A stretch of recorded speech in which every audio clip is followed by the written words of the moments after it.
नई विधानसभा का पहला सत्र कल से होगा शुरू। पहले दिन नवनिर्वाचित सदस्यों को दिलाई जाएगी शपथ।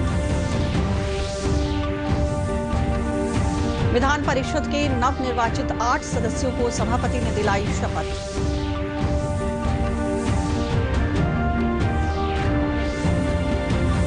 गया में पुलिस और नक्सलियों के बीच हुई गोलीबारी में 10 लाख का इनामी नक्सली ढेर, 2 ग्रामीणों की भी हुई मौत।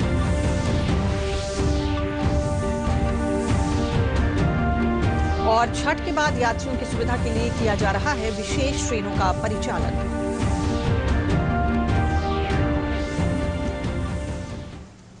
नमस्कार, समाचारों में आपका स्वागत है। मैं हूं आपके साथ मधुरी महाराज और अब समाचार विस्तार से। नई विधानसभा का पहला सत्र 23 नवंबर से शुरू हो रहा है। सत्र 27 नवंबर तक चलेगा। कोरोना के कारण सामाजिक दूरी को ध्यान में रखते हुए सत्र का आयोजन सेंट्रल हॉल में किया जाएगा। 25 नवंबर को विधानसभा अध्यक्ष का चुनाव किया जाएगा। प्रोटेम स्पीकर जीतन राम मांझी ने बताया कि 23 नवंबर को नवनिर्वाचित सदस्यों को शपथ दिलाई जाएगी।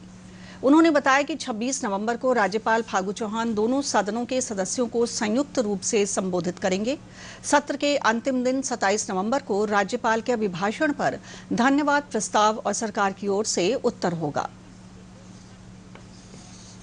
प्रक्रियाएं हैं, क्या प्रिकॉशंस हैं, उस संबंध में अभी 1 घंटे की बैठक हुई। उसमें आवश्यक निर्देश दे दिए गए हैं। कैसे सुरक्षा रहेगा, कैसे लोग आएंगे, कैसे मान्य से बसाएंगे और क्या उनके साथ सुविधा रहने सहने की बात है, सब पर विचार हो गया और कल सबका वोट होगा। विधान परिषद के नवनिर्वाचित 8 सदस्यों को आज शपथ दिलाई गई। विधान परिषद के कार्यकारी सभापति अवधेश नारायण सिंह ने बताया कि शपथ लेने वालों में स्नातक और शिक्षक निर्वाचन क्षेत्र से जीते Neeraj Kumar, Madan Mohan Jha, Devesh Chandra Thakur, Sarvesh Kumar, doctor NK Yadav, professor Naval Kishore Yadav, professor Sanjay Kumar Singh और केदारनाथ पांडे शामिल हैं।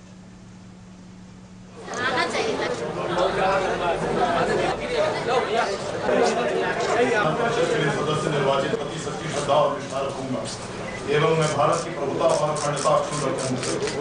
सदस्य निर्वाचित हुआ हूँ, सत्य निष्ठा से प्रतिज्ञान करता हूँ कि मैं विधि द्वारा स्थापित भारत के संविधान के प्रति सच्ची श्रद्धा और निष्ठा रखूंगा। मैं डॉक्टर NK यादव जो बिहार विधान परिषद के लिए सदस्य निर्वाचित हुआ हूँ, ईश्वर की शपथ लेता हूँ कि मैं विधि द्वारा स्थापित भारत के संविधान के प्रति सच्ची श्रद्धा और निष्ठा रखूंगा एवं मैं भारत की प्रभुता और अखंडता अक्षुण्ण रखूंगा। मैं नवल किशोर यादव जो बिहार विधान परिषद के लिए सदस्य निर्वाचित हुआ हूँ, ईश्वर की शपथ लेता हूँ कि मैं विधि द्वारा स्थापित भारत के संविधान के प्रति सच्ची श्रद्धा और निष्ठा रखूंगा। मैं केदारनाथ पांडे जो बिहार विधान परिषद के लिए सदस्य निर्वाचित हुआ हूँ, सत्य निष्ठा से प्रतिज्ञान करता हूँ कि मैं विधि द्वारा स्थापित भारत के संविधान के प्रति सच्ची श्रद्धा और निष्ठा रखूंगा। मैं संजय कुमार सिंह जो बिहार विधान परिषद के लिए सदस्य निर्वाचित हुआ हूँ, सत्य निष्ठा से प्रतिज्ञान करता हूँ कि मैं विधि द्वारा स्थापित भारत के संविधान के प्रति सच्ची श्रद्धा और निष्ठा रखूंगा। हम डॉक्टर मदन मोहन झा जे बिहार विधान परिषद के लिए सदस्य निर्वाचित भेलहुँ, ईश्वर के शपथ लै छी कि हम विधि द्वारा स्थापित भारतक संविधानक प्रति श्रद्धा और निष्ठा राखब, हम भारतक प्रभुता और अखंडता अक्षुण्ण राखब एवं जय पद के हम ग्रहण करे वाला छी ओकर कर्तव्य श्रद्धापूर्वक निर्वहन करब। शपथ लेने के उपरांत संवाददाताओं से बातचीत करते हुए कांग्रेस के विधान पार्षद मदन मोहन झा ने बताया कि उनकी पार्टी आने वाले दिनों में जनहित के मुद्दों को सदन में जोर शोर से उठाएगी। आपस में सौहार्दपूर्ण वातावरण में जो कोई बात होती है उसमें मैथिली आता है और हमारी तो भाषा मैथिली में शपथ लिया है, अपार बहुमतों से विजय बनाने का काम किया है। तो मैं प्रयास करूंगा जो उनके उम्मीद पर हम खरा उतरें। बिहार सरकार भ्रष्टाचार को लेकर जीरो टॉलरेंस की नीति पर काम कर रही है। जदयू के कार्यकारी प्रदेश अध्यक्ष अशोक चौधरी ने पटना में आयोजित प्रेस वार्ता में मेवालाल चौधरी के इस्तीफे के संबंध में अपने दल का पक्ष रखा। उन्होंने कहा कि मेवालाल चौधरी पर चल रहे भ्रष्टाचार के मामलों की पुलिस विभाग से पुष्टि होने के बाद तुरंत ही इस्तीफे की कार्रवाई हुई। वहीं प्रेस वार्ता को संबोधित करते हुए जदयू के वरिष्ठ नेता वशिष्ठ नारायण सिंह ने कहा कि मेवालाल चौधरी ने इस्तीफा देकर अन्य नेताओं के सामने एक उदाहरण पेश किया है। जो हमारा CCC है उससे हम कभी कॉम्प्रोमाइज नहीं करेंगे और ना हम किसी को फंसाते हैं ना हम किसी को बचाते हैं। इसका स्पष्ट उदाहरण मेवालाल चौधरी जी के केस में है। 16 तारीख को मेवालाल चौधरी जी ओथ लेते हैं। 17 तारीख को हमारे एसपी ने अभियोजन की स्वीकृति की मांग की कि हमें अभियोजन की स्वीकृति दी जाए। 17 तारीख को माननीय नेता को जानकारी मिलती है। 17 को अभियोजन की स्वीकृति मांगी गई। 18 को नेता को जानकारी मिलती है और 19 को उनका इस्तीफा होता है। मेवालाल चौधरी ने अपने पद से परित्याग करके एक बड़ा ही अच्छा उदाहरण प्रस्तुत किया है और लंबे काल से बिहार के मुख्यमंत्री के पद पर नीतीश कुमार सुशोभित हैं। नीतीश कुमार ने राजनीतिक शुचिता का, राजनीतिक पवित्रता का बराबर ध्यान रखा है। प्रदेश के कृषि क्षेत्र सहित अन्य क्षेत्रों में विकास में जीविका दीदियों की अहम भूमिका है। मुजफ्फरपुर में संवाददाताओं को संबोधित करते हुए उप मुख्यमंत्री रेणु देवी ने बताया कि सरकार के विभिन्न योजनाओं का लाभ समाज के अंतिम व्यक्ति तक पहुंच रहा है। उप मुख्यमंत्री ने बताया कि शराबबंदी कानून में किसी भी तरह के संशोधन की कोई आवश्यकता नहीं है। एनडीए सरकार को झूठा वादा करने नहीं आता है। एनडीए सरकार को काम करने का होता है, जो कहता है वो करता है।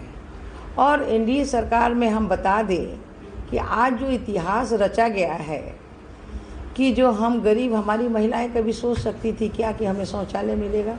हमारी महिलाएं कभी सोच सकती थी क्या कि मुझे उज्ज्वला योजना से गैस मिलेगा? हमारी महिलाएं कभी सोच सकती थी क्या कि जनधन योजना में पैसा आएगा? कितना मजाक उड़ाया गया। हमारी महिलाएं सोच सकती थी क्या कि हमारे बच्चे कोरोना काल में भूखे नहीं मरेंगे? हमारी महिलाएं सोच सकती थी क्या कि हम आज जीविका दीदी बन के 2-2 करोड़ का मास्क बेचेंगे, हम खुद अपने पैर पर सेल्फ बनेंगे? महिलाओं की इतनी बड़ी समस्या खत्म हुई, एक शराबबंदी ही नहीं हुआ, उन्हें क्या क्या नहीं मिला। तो ये सारे जो काम है वो 65 वर्षों में नहीं हुआ और ये सारा काम एनडीए सरकार के माध्यम से हम पूरे देश में, बिहार में हम बनाए। गया जिले में सीआरपीएफ की कोबरा बटालियन और जिला पुलिस की संयुक्त कार्रवाई में 10 लाख का इनामी नक्सली मारा गया है। गया जिले के बाराचट्टी के महुअरी गांव में हुई मुठभेड़ में नक्सलियों की ओर से की गई गोलीबारी में 2 ग्रामीणों की भी मौत हो गई है। गया के एएसपी अभियान राजेश सिंह ने घटना की पुष्टि करते हुए बताया कि मारे गए नक्सली आलोक यादव की पुलिस को बहुत दिनों से तलाश थी। उन्होंने कहा कि सुरक्षा बल के जवानों ने मुठभेड़ के बाद नक्सलियों से एक AK-47 और एक इंसास राइफल भी बरामद की है।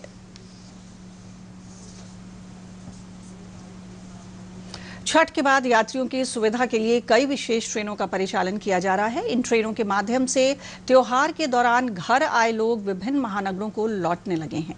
बिहार से लगभग 2 दर्जन से अधिक विशेष गाड़ियों का परिचालन किया जा रहा है। पूर्व मध्य रेलवे के मुख्य जनसंपर्क अधिकारी राजेश कुमार ने बताया कि नई दिल्ली, मुंबई, हावड़ा, अहमदाबाद, जम्मू तवी, यशवंतपुर, वास्को डी गामा जैसे बड़े शहरों के लिए कई गाड़ियां चलाई जा रही हैं। इसके अलावा 7 जोड़ी इंटरसिटी ट्रेनों का भी परिचालन 30 नवंबर तक के लिए शुरू किया गया है। बिहार में कोरोना संक्रमितों की संख्या 2,30,000 से अधिक हो गई है। सक्रिय मरीजों की संख्या 5,881 है। स्वास्थ्य विभाग से मिली जानकारी के अनुसार कल प्रदेश में 278 नए कोरोना संक्रमितों की पहचान की गई। राजधानी पटना में कोरोना संक्रमण के 109 नए मामलों की पुष्टि की गई। पिछले 24 घंटों के दौरान स्वस्थ होने वालों की संख्या 661 हो गई है। इसके साथ ही राज्य में अब तक 2 लाख से अधिक संक्रमित स्वस्थ हो चुके हैं। प्रदेश में इससे स्वस्थ होने की दर बढ़कर 97.04% हो गई है। पूर्व राज्यपाल दिवंगत मृदुला सिन्हा को मुजफ्फरपुर में एक शोक सभा का आयोजन कर श्रद्धांजलि दी गई। उप मुख्यमंत्री रेणु देवी, राजस्व और कानून मंत्री रामसूरत राय सहित अन्य जनप्रतिनिधियों और गणमान्य लोगों ने दिवंगत मृदुला सिन्हा की तस्वीर पर पुष्पांजलि अर्पित किया।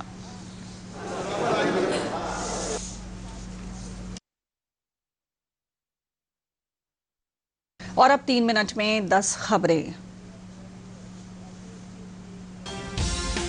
उपराष्ट्रपति एम वेंकैया नायडू ने विश्व समुदाय से आतंकवाद को प्रायोजित करने वाले देशों को अलग थलग करने और उनके खिलाफ प्रतिबंध लगाने का आह्वान किया है।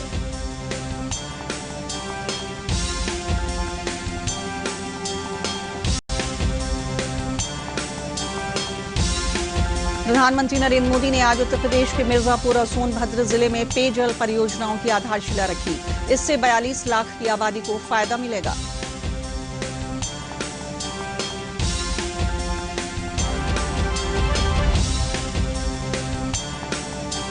प्रधानमंत्री नरेंद्र मोदी ने 15वें G20 शिखर सम्मेलन को वर्चुअल माध्यम से संबोधित करते हुए कहा कि दूसरे विश्व युद्ध के बाद कोरोना दुनिया के सामने सबसे बड़ी चुनौती है।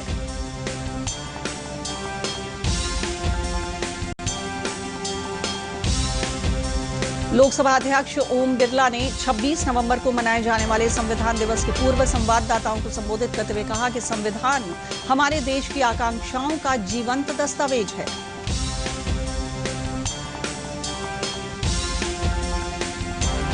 कोरोना संक्रमण से बचाव को लेकर राष्ट्रीय स्तर पर कई प्रयास किए जा रहे हैं। देश में अब तक 13 करोड़ से अधिक टेस्ट किए जा चुके हैं।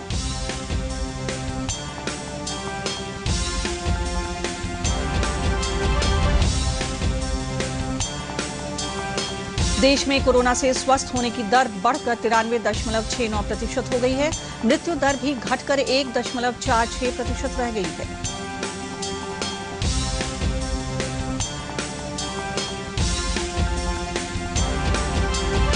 कर्नाटक में कोरोना संक्रमण को रोकने के लिए विशेष प्रयास किए जा रहे हैं। राज्य में अब तक कोरोना संक्रमित 1 करोड़ लोगों की जांच की जा चुकी है।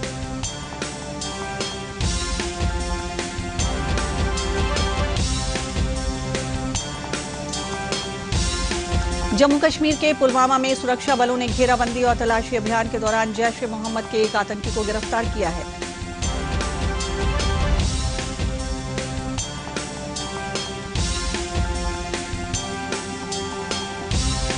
केंद्रीय शिक्षा मंत्री रमेश पोखरियाल निशंक को लंदन की संस्था ने उनकी साहित्यिक सेवाओं के लिए वातायन शिखर सम्मान से सम्मानित किया है।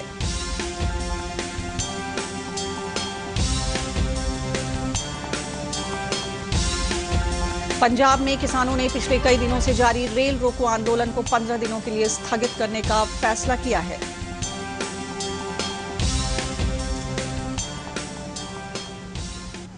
और अब अंत में मुख्य समाचार एक बार फिर।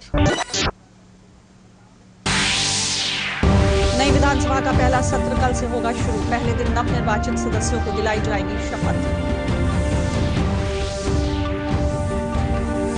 विधान परिषद के नवनिर्वाचित 8 सदस्यों को सभापति ने दिलाई शपथ।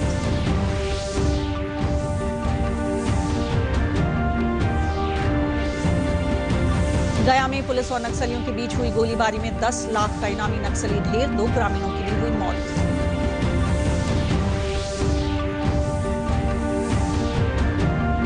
और छठ के बाद यात्रियों की सुविधा के लिए किया जा रहा है विशेष ट्रेनों का परिचालन।